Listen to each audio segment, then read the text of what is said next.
ibadah. But it's not the only form. Following the commandments of Allah subhanahu wa ta'ala is also ibadah.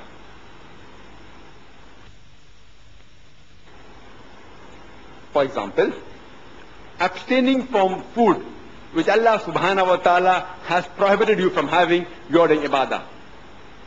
For example, Quran says in Surah Ma'idah chapter 5 verse 90 that Ya ayyuhalladhina amanu, O you who believe, innamal khamru wal maisuru, most certainly intoxicants and gambling, wal anzab wal azlamu, dedication of stones, divination of arrows, rishsum min amali shaitan. These are Satan's handiwork. Fastanibu lakum tuflihun. Abstain from this handiwork that you may prosper. So if you abstain from having intoxicants, from gambling, from idol worship, from fortune telling, you are doing ibadah. Even the Bible, if you read, it's mentioned in the book of Proverbs, chapter number 20, verse number 1, it says, wine is a mocker. In Ephesians, chapter number 5, verse number 18, be not drunk with wine. So the Bible says that you should not have intoxicants. About the forbidden food, the Quran says, in no less than 4 different places. In Surah Baqarah, chapter number 2, verse number 173, in Surah Ma'idah, chapter number 5, verse number 3, in Surah Anam, chapter number 6, verse number 145, in Surah Nahl, chapter 16, verse number 115, it says, حُرِّمَتْ عَلَيْكُمُ الْمَيْتُةُ وَالدَّمُ وَلَحْمُ الْخِنْزِيرِ وَمَا أُهِلَّ لِغَيْرِ اللَّهِ بِهِ. Forbidden for you for food are dead meat, blood, the flesh of swine, and any food on which any name besides Allah has been invoked. These 4 foods have been prohibited in the glorious Quran. Dead meat, blood, the flesh of swine, and any food on which any name besides Allah has been invoked. If you read the Bible, a similar message is given. If you read the Bible, it's mentioned in the book of Leviticus, chapter number 17, verse number 15, and the book of Deuteronomy, chapter number 14, verse number 21, that you shall not have meat of the animal that dies of itself. You shall not have anything that dies of itself. That means dead meat is prohibited. And today science tells us that there are several diseases you can acquire by having dead meat. It can be either through eating, through contact, or through vectors. There are diseases such as Pasteurella multisoda. You can have brucellosis. There are various diseases if you have dead meat. The second prohibited thing is blood. حُرِّمَتْ عَلَيْكُمُ الْمَيْتُةُ وَالدَّمُ. Blood. A similar message is given in the Bible. In no less than 5 places, Bible prohibits the consumption of blood. It's mentioned in the book of Leviticus, chapter number 17, verse number 14. In the book of Deuteronomy, chapter number 12, verse number 16. In the book of Genesis, chapter number 9, verse number 4. In 1 Samuel, chapter number 14, verse number 33. And the book of Acts, chapter number 15, verse number 29. It says that you should not consume blood. The third is walahmul khinzir, the flesh of swine. And there are various scientific reasons, etc. And I've given a talk on this. Why not to have these forbidden fruits? Why a person should not have pork?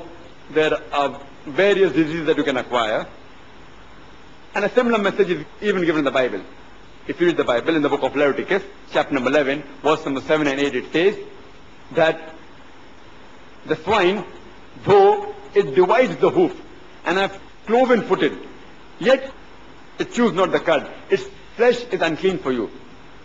Thou shalt not eat its flesh, not touch its carcass. Similar message is given in the book of Deuteronomy, chapter number 14, verse number 8. The swine, though it divides the hoof, yet it chews not the cud.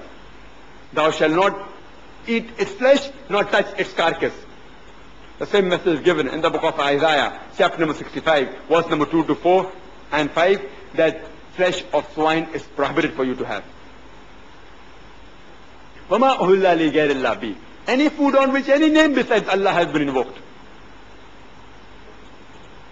Similar message is given in the book of Acts, chapter number 15, verse number 29, and Revelations, chapter number 2, verse number 14, that you shall not have food that has been given on altars or given to anyone besides Almighty God. So if you analyze, if you follow the commandments of Allah subhanahu wa ta'ala and abstain from having prohibited food, you are doing ibadah. If you love your neighbors, you are doing ibadah. As Jesus, peace be upon him, says, love your neighbors.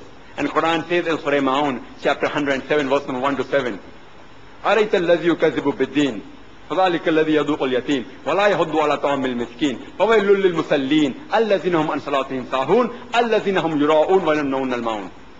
That seest thou not one who denies the judgment to come, who treats the orphan with harshness, and encourages not the feeding of the indigent. Woe to those who are neglectful of their prayers, and who only pray to be seen of men, and do not even provide neighborly needs. If you love your neighbors, if you provide neighborly needs, you are doing ibadah of Allah subhanahu wa ta'ala. If you are honest in your business, you are doing ibadah. If you abstain from backbiting, as the Quran says in Surah Hamzah chapter 104 verse number 1, وَيْلٌ لِكُلِّ هُمَزَةٍ لُمَزَةٍ. Woe to every kind of scandalmonger and backbiter. If you abstain from scandalmongering and backbiting, you are doing ibadah.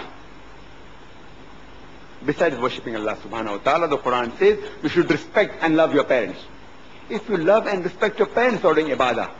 The Quran says in Surah Isra chapter 17 verse 23-24 that I have ordained for you that you worship none but me, that you be kind to your parents, and if any one of them or both of them reach old age, do not say a word of contempt, don't even say uff to them, but lower to them your wing of humility and address them with kindness, and pray to thy Lord that bless them as they cherished me in childhood. The Quran says when your parents reach old age, you can't even say uff to them. So if you love your parent, respect your parent, obedient to your parent, you are doing ibadah of Allah subhanahu wa ta'ala. If you marry, you are doing ibadah. The Prophet said that anyone who does not marry is not of me. If you love your wife, you are doing ibadah. The glorious Quran says in Surah Nisa chapter 4 verse number 19 that treat your wife on a footing of equity and kindness even if you dislike her. Even if you dislike your wife, the glorious Quran says you should treat her with equity and kindness. If you abstain from adultery, you are doing ibadah. The Quran says in Surah Isra chapter 17 verse 32 that come not close to adultery, for it's an evil opening other roads to evil. If you dress up modestly, you are doing ibadah, you are doing worship of Allah subhanahu wa ta'ala. Quran first speaks about the hijab for the man. It says in Surah Nur chapter 24 verse number 30 that say to the believing man that he should lower his gaze and guard his modesty. Whenever a man looks at a woman, any unashamed thought, any brazen thought comes in his mind, he should lower his gaze. That's the hijab for the man. A similar message is given by Jesus, peace be upon him, in the Gospel of Matthew, chapter number 5, verse number 27 and 28. Jesus, peace be upon him, said that it has been said of the old times that thou shalt not commit adultery. But I say unto you that whosoever looketh upon a woman to lust after her has already committed adultery in his heart. Whosoever looketh upon a woman to lust after her has already committed adultery in the heart.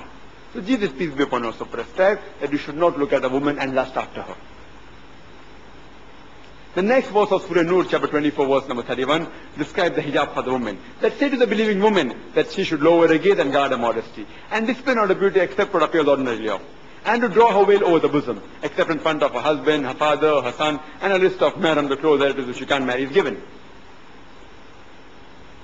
And the criteria for hijab is basically 6, which is mentioned in the Sahih Hadith and the Quran.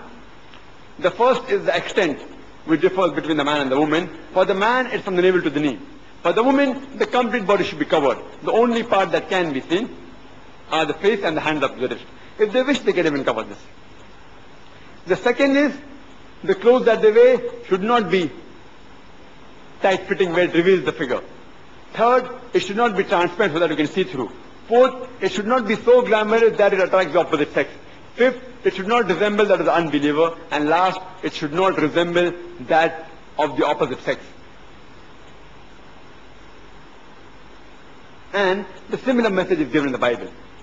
If you read the book of Deuteronomy, chapter number 22, verse number 5 says, the woman shall not wear clothes that which pertaineth to a man, and a man should not wear clothes that which pertaineth to a woman.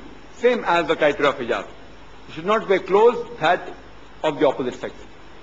Bible says the same. But if you go to the Western countries, the men, they wear earrings. If we have one earring, it has certain indication, one earring. That's not allowed in Islam. It's even against the Bible. Why do they do it? I don't know. So if you analyze, it's also mentioned in the 1 Timothy, chapter number 2, verse number 19, that the women, they should dress up modestly, with sobriety and shamefacedness. They should not wear costly array and have braided hair of gold. Neither should they wear pearls and gold. They should be simple. And further it says in the 1 Corinthians, chapter number 11, verse number 5 to 6, it says that a woman that uncovereth her head, she dishonors the head. The woman that is not covered, her head is not covered, she dishonors